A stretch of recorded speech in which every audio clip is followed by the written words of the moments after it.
Sinadya ng GMA Kapuso Foundation ang Sitio Matingaw, Barangay Tambilil, Kiamba, Sarangani Province.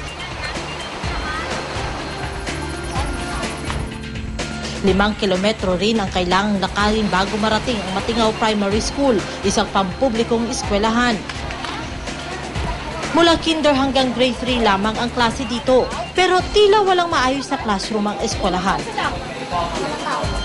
Ang mga upuan, gawa lang ng mga magulang ng mga estudyante. Kapag umuulan, hindi rin umano sila nagkaklase dahil tumutulo ang bubungan at nagiging maputik ang sahig. Delikado rin daw sa mga estudyante ang pagtawid sa mga ilog araw-araw para makapasok sa eskwela. Lisod jud man. Kumbaga, kung magulan, wala na may klase, baba na tanang bata. Kay ang duha ka sapa, maglabang man ni duha ka sapa, ang mga bata, mulabang na po sila og sapa bago makauli sa ilang balay. Karamihan sa mga estudyante rito mula sa tribong Tiboli. Bilang maagang pamasko para sa mga bata, nakatanggap sila ng gift pack, handog ng GMA Kapuso Foundation. Kabilang ang eskwelahan sa 4 na munisipalidad na nabibiyayaan ng Give a Gift project ng foundation.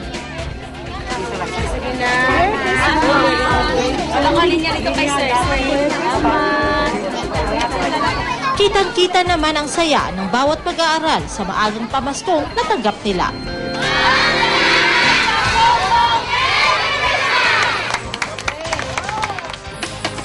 At yan ang balita dito sa Soxer. Ako si Jennifer Solis. Balik sa iyo, Maki.